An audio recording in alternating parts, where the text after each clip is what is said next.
the FTX thing, for example, the best one, because I was so in the dark about this thing. I was like, what is happening? Like, what are they doing? Try to break it down for us. Like, first of all, what is it's a crypto exchange, right? So Yeah, how does that work?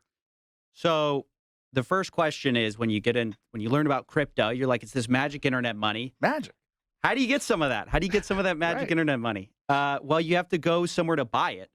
And so it's a crypto exchange is where you kind of go, you put your fiat on your dollars or whatever, euros or whatever, and you put it into this crypto exchange. They have a bank and they work with that bank. Then they exchange that money for some type of crypto token. There's a lot of different tokens out there.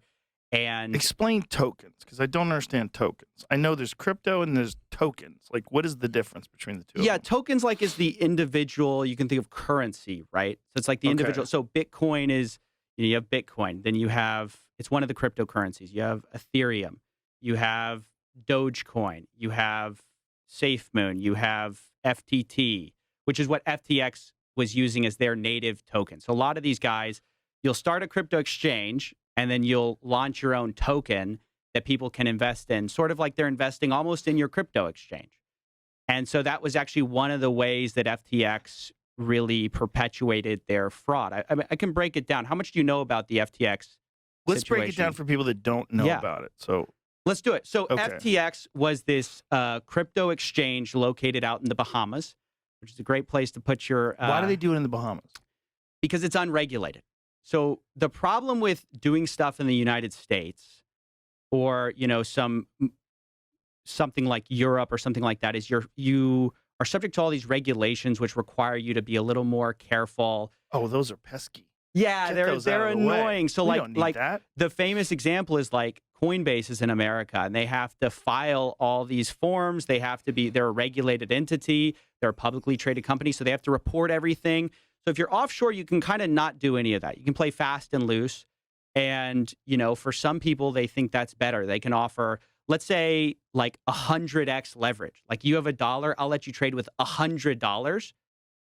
And that's going to be like one reason you come to my offshore exchange. I can offer you more leverage than the guys who are like, Coinbase or something like that. Right. So FTX launches. Let's start with who Sam Bankman-Fried is. He's kind of at the center of all of this. Sam Bankman-Fried is this guy who he's the son of two Harvard lawyers.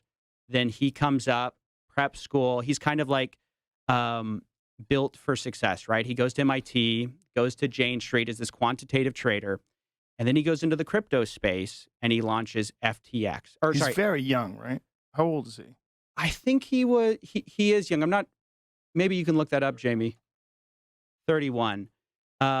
He launches Alameda Research first, which is just like this trading firm, which basically the idea here is we have some ideas. We're going to raise a little bit of money and we're going to do these trades that are profitable in crypto. So the way he first made his money was he did something where he bought Bitcoin in the US and then he sold it on these Japanese exchanges where it was worth more.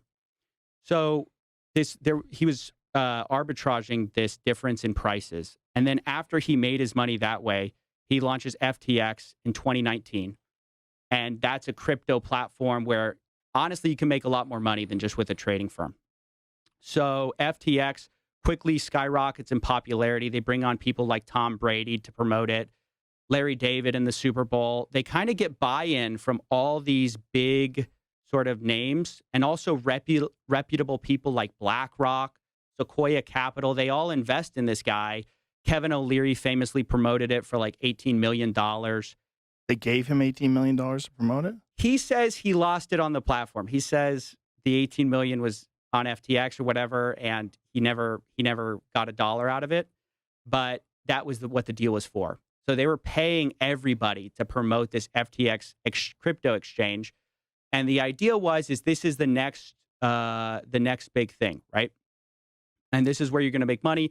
There was a lot of fear of missing out or FOMO in the markets at the time. Everyone thought, oh, cryptos, you have to get in now, right? Because if you get in now, you're going to make some money. And so people invested in FTX thinking that this is going to be a safe platform. This kid is smarter than everyone else. He's the son of Harvard lawyers. We just sort of can't lose. And nobody paid attention to some of the red flags that were going on until ultimately it was too late. It turns out he was pilfering FTX, the customer deposits, and was using it in Alameda Research, which was his trading firm, to try to make extra money, and he lost it. And so this is all because it's unregulated? Like if he was doing this, like Coinbase can't do this. Is that correct? Yeah, Coinbase is much more heavily scrutinized. They actually have to file with the SEC. They have to say what they have, where they're putting their money. They're subject to more regulation about like how they take care of customer deposits. One of the big things with FTX was they told people, hey, you put your money with us, we're not going to touch it. We're not going to move it. That's what FTX said in their terms of service. So one of the really big problems was they actually weren't doing that, but nobody knew because nobody had a look at their books. Like it was very opaque. Nobody knew what was going on behind the scenes. So even though they said like, we're not going to touch your money, as soon as you deposited Bitcoin, I mean, I talked to some of the insiders at Alameda. They said they had this backdoor system to where they could see you, Joe, deposit a Bitcoin on FTX. They could grab that Bitcoin and start trading with it immediately. Even though they were never supposed to be able to touch your money, obviously. That was the whole point. It's like, you deposit with us, we're not going to do anything with your money. It's your money. It's like a deposit. Like it's almost like a bank. Like you deposit with a bank.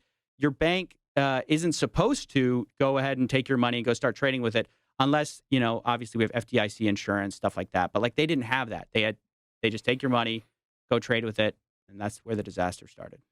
I really enjoyed you catching him on Twitter Spaces. I really enjoyed that. I listened to that whole thing because before that, you have this guy who's this, you know, whiz kid who you listen to him talk. He has an answer for everything. He's so articulate. He's so knowledgeable. Like I listened to previous interviews before he got busted. And then when you have him on, there's a lot of, I wasn't aware. I'm not sure. I'm not aware of that. I don't know. There was all this hemming and hawing and a lot of ums and ahs, and you just kept on him. It was amazing that first of all, it was amazing that he felt like he could do something like that. Like, why would he publicly communicate? This is this is why it's so interesting to me to look at fraud. Like, this is why it fascinates me, as well as I think it's an important thing to expose. But like, I'm interested in the characters who perpetuate fraud because they're such interesting psychological case studies.